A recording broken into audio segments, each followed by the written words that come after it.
The Lord be with you. A reading from the Holy Gospel according to Saint Luke.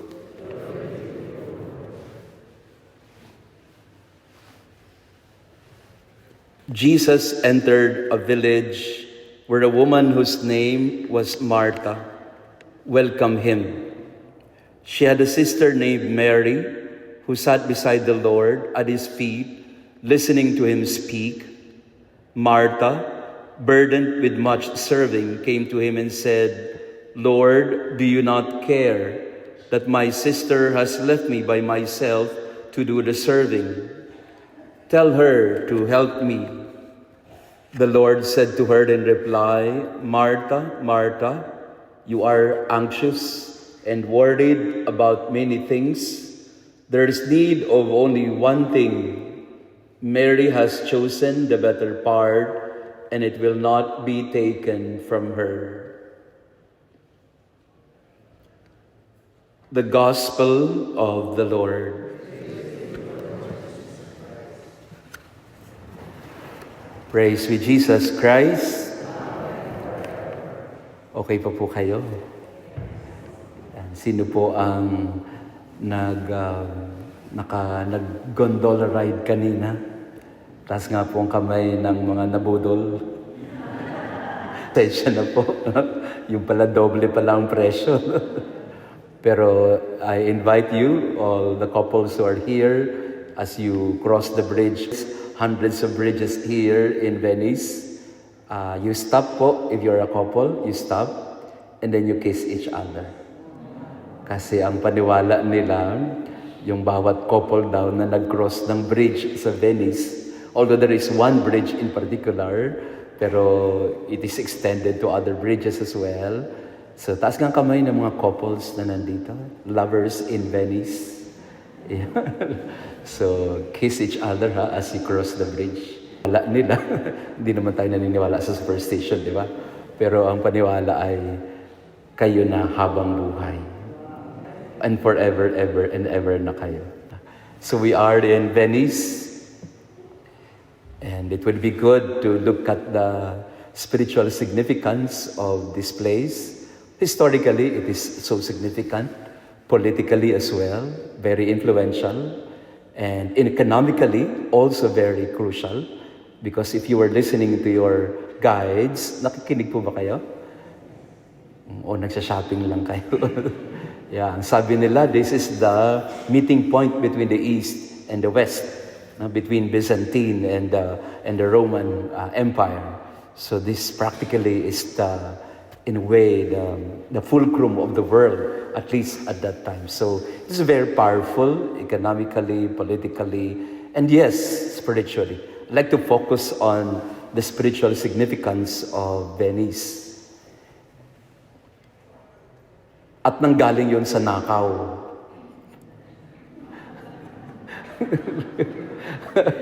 Ang ganda, no? Hindi pala maganda, no?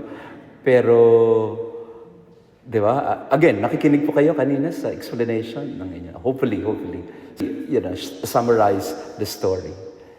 Around the 8th, 9th century, some merchants, no, from Venice, from this place. Kasi nga, connection siya ng East and West, no? So, merong mga merchants na nagpunta sa Alexandria in Egypt, present-day Egypt. At pudol nila yung monk, yung pari na nangangalaga sa relic ni Saint Mark. Saint Mark was martyred in Alexandria or in Egypt. In fact, Saint Mark is considered as the first pope of the Coptic Church. Ang Coptic Church, yun yung Egyptian Christian Church. So, nabudol nung dalawang merchant. Ayoko nang banggitin yung pangalan kasi baka ma-data privacy tayo. Yung dalawang merchant ay sabi doon sa pare, kukunin, itatago namin. Kasi they were being attacked by the Turks, no? by the Muslims. So pumayag naman yung mga pare, hindi nila alam yung dalawang merchant na ito ay matalino. So tinago yung relic ni Saint Mark, nilagay sa mga pig, sa mga, kasi mga Muslim hindi pwedeng hawakan yung mga baboy. So yung relic ni Saint Mark, nilagay sa baol, tinakpan nila ng mga pork. Yeah. So nakalusot, no, from Alexandria to Venice. And when they got the relic of Saint Mark, they built a church, which we visited earlier, the Basilica of Saint Mark. At nasa harap ng simbahan ang kanyang relic, yung kanyang sarcophagus, yung kanyang remains. And therefore, that gave Venice not just a political or economic power, but a spiritual one as well. So imagine, you are safekeeping the relic of one of the evangelists in the church.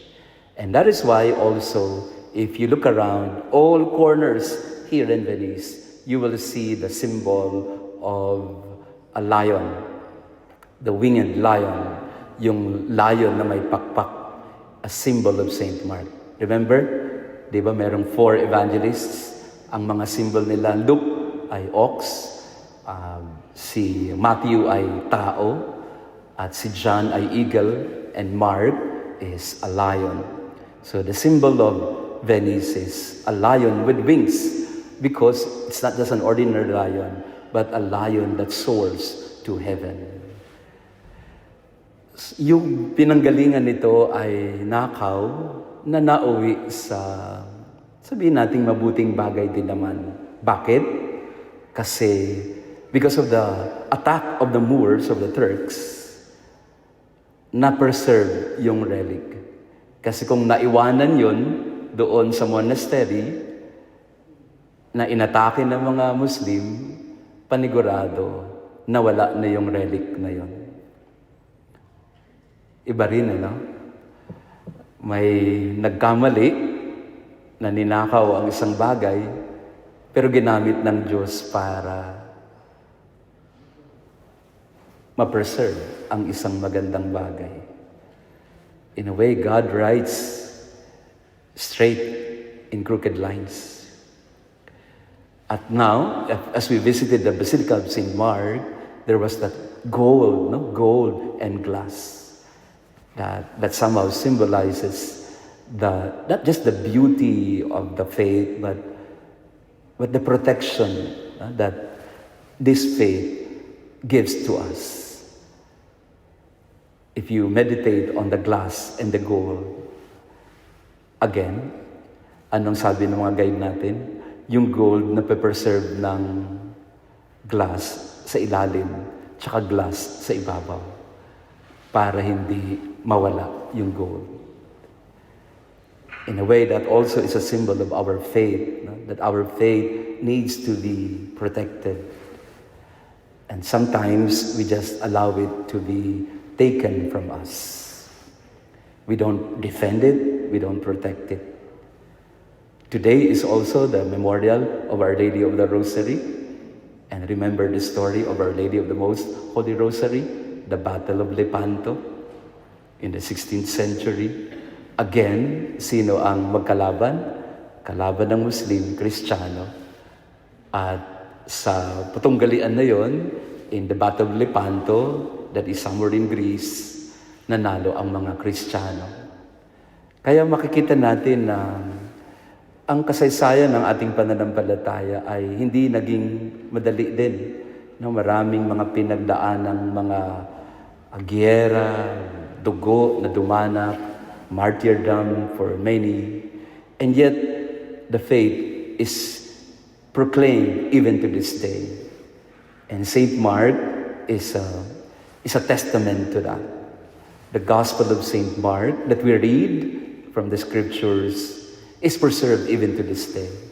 And the relic of Saint Mark, his physical remains, are still kept safe in this very same church, in this church of Venice, in the Basilica. What is it to us? Ano ang aral na binibigay sa atin ng ating pagbisita dito sa Venice? Una, God writes straight in crooked lines.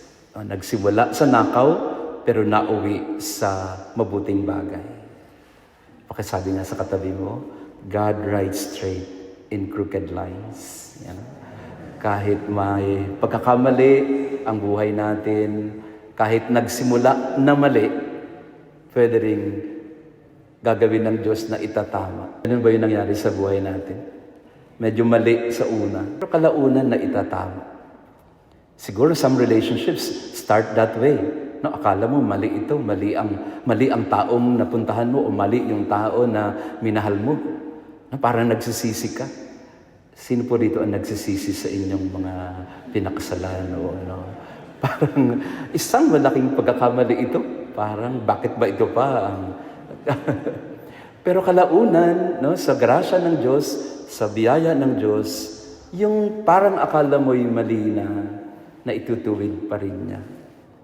So let St. Mark and the story of St. Mark and Venice be a reminder to us that God does not give up on us. That God always finds a way in order to rectify or to correct the mistakes sometimes in our life. And we need to cling to that. We are sinners, but by the mercy of God, by the love of God, there is hope for all of us. And that's also the meaning of the rosary in our lives. There are different mysteries in the rosary, not always joyful. There are sorrowful moments, but there are also glorious and luminous moments in our life. So do not give up. Let us not give up on moving forward, on continuing the journey. Because in the end, all the mistakes, all the errors that we have committed, and including the sins that we have committed in our life, maybe we just don't know when, but maybe just in time, the Lord will set it right. Itatama ng Diyos yan. Yung pagbisita natin dito sa Venice, napakagandang lugar, pero magandang balikan yung kwento ng ni St. Mark dito sa Venice. So we ask the intercession of Our Lady of the Most Holy Rosary that in the different mysteries of our life, the Lord continue to be faithful to us. And we ask the intercession of St. Mark, the evangelist, that all of us may become proclaimers, evangelists of God's Word, proclaimers of the good news, and that in the end, all of us may always experience that God is good all the time. And all the time, God is good. In spite of the mistakes, in spite of the sins, the Lord, in time, will set it right. Amen.